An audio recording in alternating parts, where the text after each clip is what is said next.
Welcome, everybody. I am Trish Palin from Clinical Hypnosis Australia, and I'm talking to Jan Haldane today. So, Jan, what exactly do you do? Well, Trish, I still see a few clients in my practice, not as many as I did previous to building my training empire online, Hmm. which was, of course, all due to COVID. Mm. Prior to that, of course, I was so technophobic that I couldn't do it. But thanks to you and a lot of other people in We modern were like push, mentoring push, for the push. rest of it, yeah, I managed to actually achieve that and create my training empire. So I basically work more as a trainer these days. Wonderful. So, when somebody's coming to you, like a therapist or even a client, what's like the first port of call? What do you recommend they first start with? Um, well, it depends on obviously what they're wanting, Hmm. what they're really wanting. What they're really Um, wanting. So, would yeah, that what involve they having a chat really with you to discover that? it would.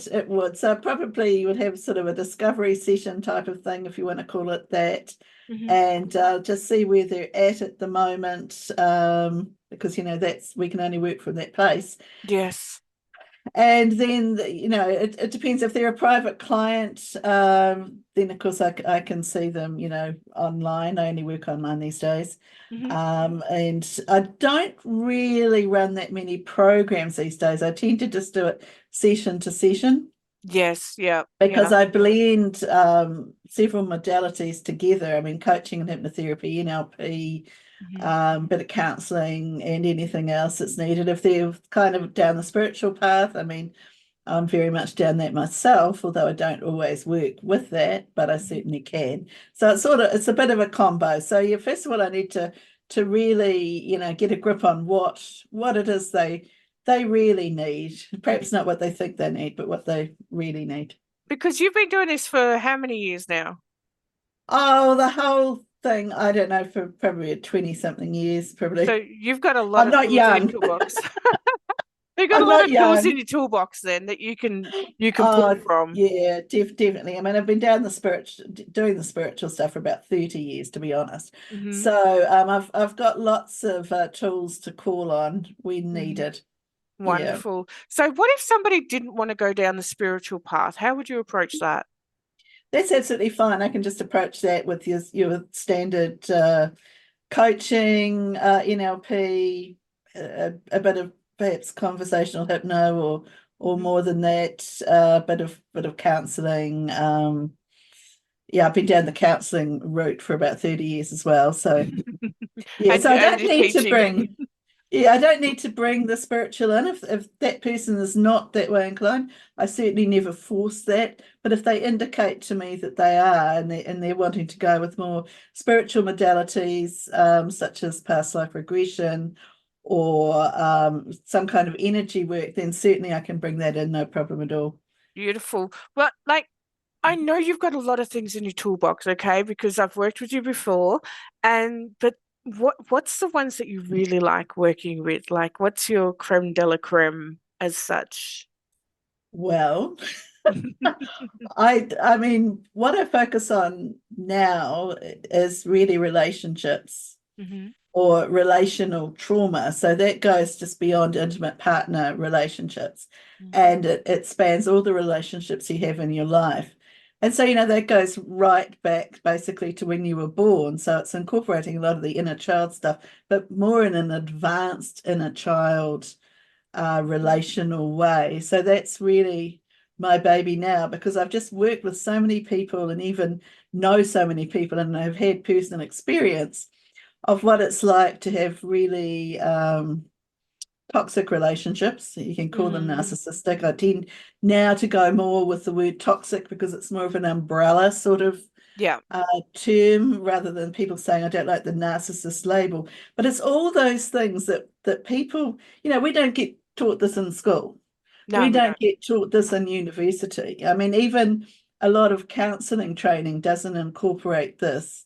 Hmm. So for me personally, I like to train other therapists, coaches, etc., in what it's actually all about, because I've just know so many people personally and professionally who have gone to counselors who may, come from a really good place in their heart, but they don't understand the dynamics of things like coercive control Mm, and all the other things that go with traumatic relationships. And so often these clients that go to see them become re-traumatized. yes, yeah, yes, yes, yeah, And that's the yeah. last thing they need. So I'm trying to get this message across to the world, to my Yeah. my world of probably Australia, New Zealand mainly, but Mm, out to the States a bit as well, mhm, that we need to actually upskill ourselves. We need to know. mm. We need to know this because a lot of people will come to us and they're not going to say, and I've had this from personal experience for many, many years, they're not going to really say it's their relationship that it's a problem. Yeah, you always think it's you, like there's something wrong with me, you Yeah, know? Yeah, yeah, yeah, I can completely understand that. I remember many, many years ago, so this was actually one of the first times I'd been to a counselor outside, schoolyard counseling sort yeah. of thing. And I'd gone bankrupt. I'd just come out of being homeless and all this sort of stuff. And back in the day in Australia, when you went bankrupt, you had to go to counseling because there'd be many people that would, take on suicidal ideations and Hmm. stuff like Hmm. that. So we had to go to these 10 sessions of counseling. And I went to my very first session and I was very angry. Like, oh, what could you possibly teach me that I don't know about myself? Life coaching, Yeah. that sort of stuff. And unfortunately, I got a lady that we sat down in little bean bags. That was kind of fun. So we kind of went into that inner child stuff.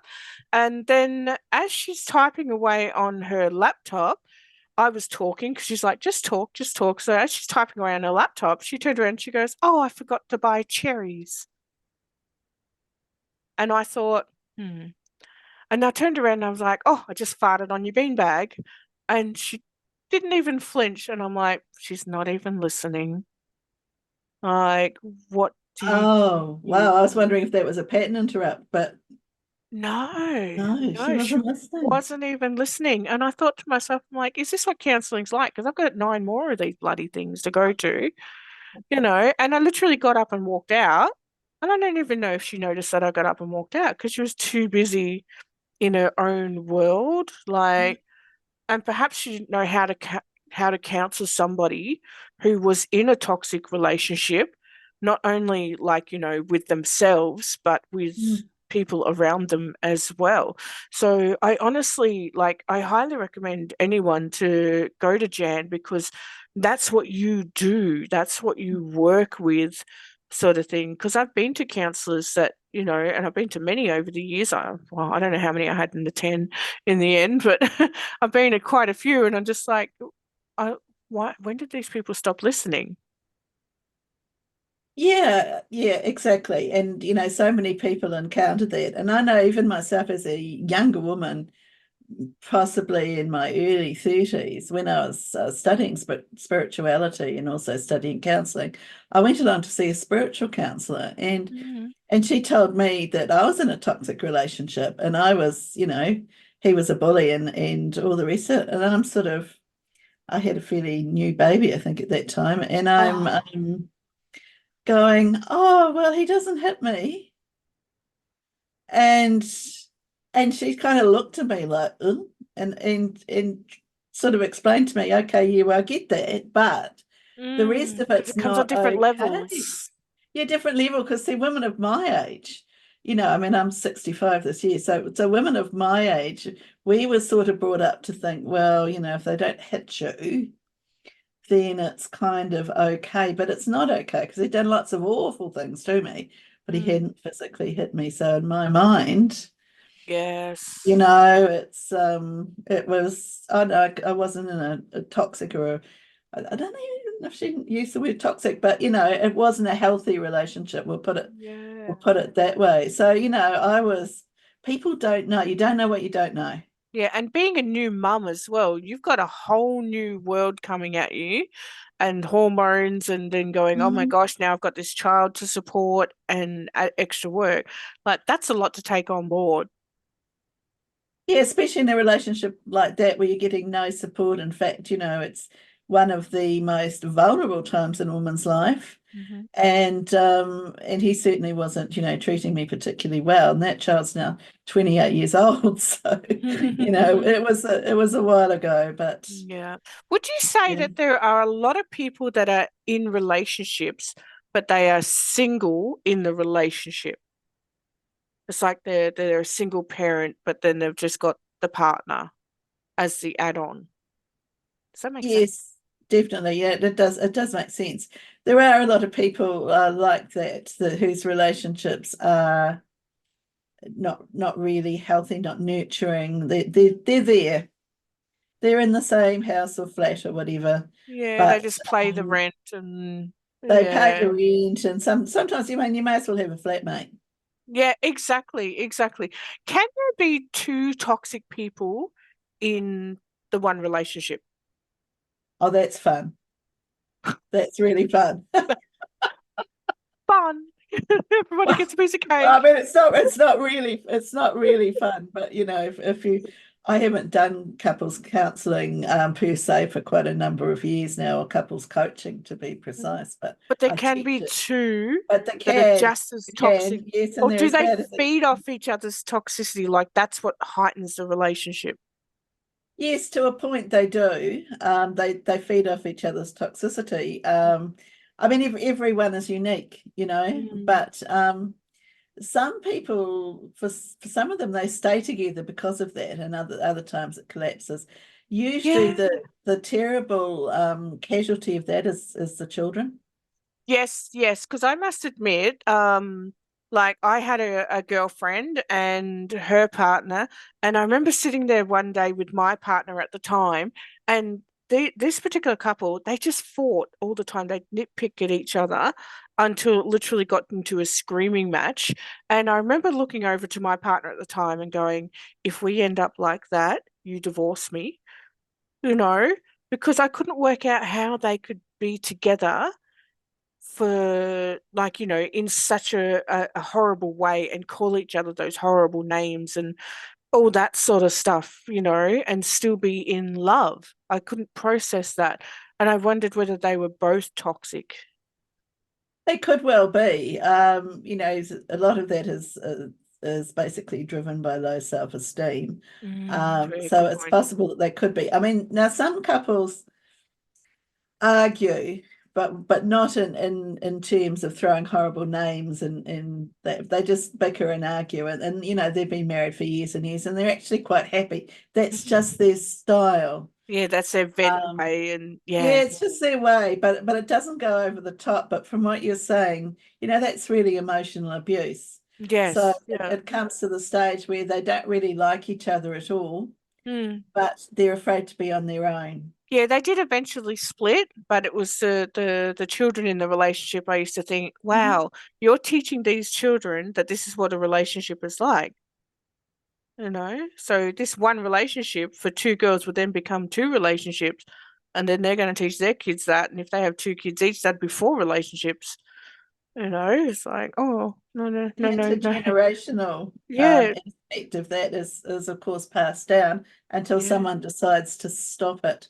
But yeah. that's why it's so important to do a lot of the inner child work, Mm, because of course that's how you learn about relationships, as you just said, mm, that. And so these young children of theirs are seeing this bickering and calling each other this and that, and so they may think that's okay hmm, or not, hmm. depending on which way they swing. Yeah, yeah. Because some of them will, as they grow up, will go, no, I'm never going to be like that. And Mm, others will go, I'm going to be just like that person. And that may be subconscious. mm. Yep, true, That may true. be totally subconscious, Hmm. until someone who's educated in this type of thing points out to them, oh my goodness, who was the person in your life that used to do this, argue or whatever all the time? Oh, let's say that was my mum. Mm. Are you aware that you've actually become just like your mum? And it's like, Yeah, I know. what? What? No, no, no, no, Like, no, I'm not no. like you. No, and then, you sort of just talk around it just a little bit, and then something like, aha moment. Like Oh it. my God, I Yeah. am. Yeah. Yeah, I'm hearing you. I am. I don't want to be, but I am. And that really starts them thinking, and that can often change whole relationships. Yeah, yeah. So if you could offer one piece of advice to anybody watching this about relationships, what would it be? Understand what a healthy relationship is and isn't, because there is so much rubbish out there in the world about what relationships should be and romantic nonsense, Mm, that people get caught up in all of this thinking things are okay and they're not okay. yes, And that's how yes. people get trapped in these relationships. Next thing, there's kids, there's financial entanglement, whatever, and there's a major heartache and trauma to them. So really get a handle on what's a healthy relationship. Don't accept less. Yes, yes. One thing I was taught was to do a check-in, and I do it with John probably every fortnight or so. And I actually, what brings this up is I had a chat to a girlfriend on Monday night when I was at Poolcom, and I said to her, I said, "How's your relationship with your partner going?" And because they bicker and fight all the time, and she's like, "Oh well, he is what he is," and you watch the eyes roll and the body language change. And I said to her, "Have you ever done a check-in with your partner?" And she's like, "What's a check-in?" And I said, "Well, that's where you're free to lodge a complaint so that way we can improve something without being judged for it." And she's Mm. like, "Oh no, I'm perfect." I'm like, "Oh, Well, we oh, know sweetheart, we need to check in." we're human. That's perfect. Like, you know, and I said Oh, to her, I said, "Look, I suggest to you that perhaps you do a check-in where you just say something simple." I said, "Start with something really small. So check in with, do you like me making your coffee like that?" You yeah, know, and yeah. and the reason why I said it like that was because I remember many, many years ago when I was younger, my grandfather, every single day he'd have Vegemite on toast for breakfast. So he'd cook it with the fork over the fire, sort of thing, and then Nan would put the Vegemite on toast. And I remember saying to him one day, he was having peanut butter.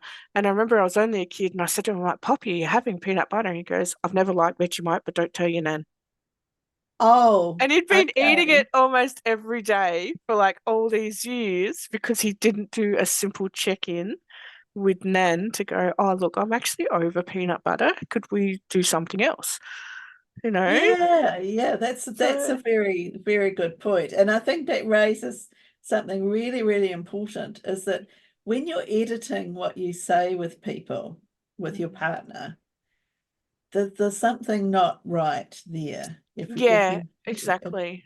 If you feel if you say something that there's going to be a consequence, or there's going to be a meltdown, or there's going to be silence for the next 3 weeks. I mean, Mhm. you know, and if you do those check-ins that you're talking about, Just little then check-ins. hopefully that kind of keeps the communication flowing. Yeah, and it gives the permission of trust and the courage to speak without judgment as well. So every so often I'll just say to John, I say, "Hey, I'm just checking in, babe.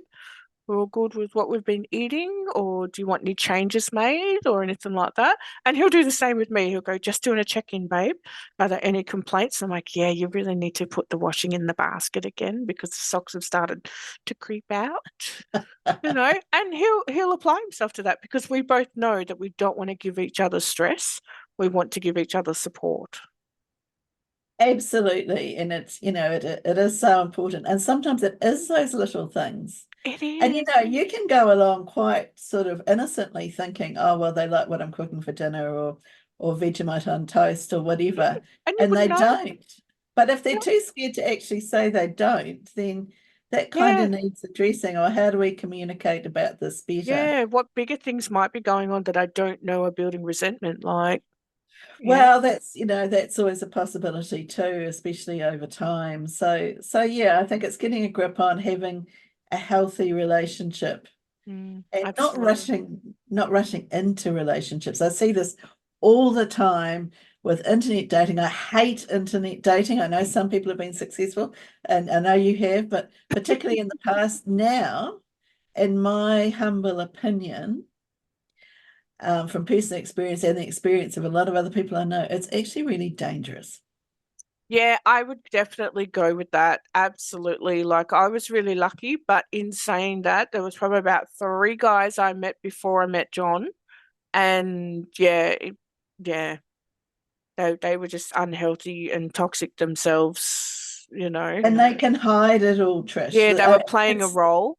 Yeah, it's the playground for people putting on their mask, Mm. to cover their toxic traits Hmm. and And trying they to can hook tell you somebody any in. story about the ex or the person they're still with, but they're separated, but not really. And yeah, Oh yeah, yeah, yeah. I know. yes, I hear so much of it, but I went through a major thing of it last year that was yes. absolutely dreadful, and so I've had quite recent personal experience. Luckily, my current partner, who's a long-standing friend, is so Mm. different to that. But again, it shows you the importance of really knowing somebody. Mm. Yeah, and take it slow if you're meant to get together forever. I mean, hey, I've been engaged for like 4 years or something. I finally got a ring. Oh, gee, Trish, that's cool. It's So you're not henna. washing that one off in the shower. That one won't wash off, and I won't forget to put it on. Oh, So yeah, I'll just like I'll put some henna there. So, so thank oh, you so nice. much for giving us some advice today, Jan. And people can contact you from your website, janhaldane.com. I will put a link down in the description. Please reach out. So even if you want to work with Jan or if you're a therapist, you want to study with Jan, please by all means do. The link will be down in the description. So thanks everybody for joining in today. Bye bye. Thanks, Trish. Bye. And that's it.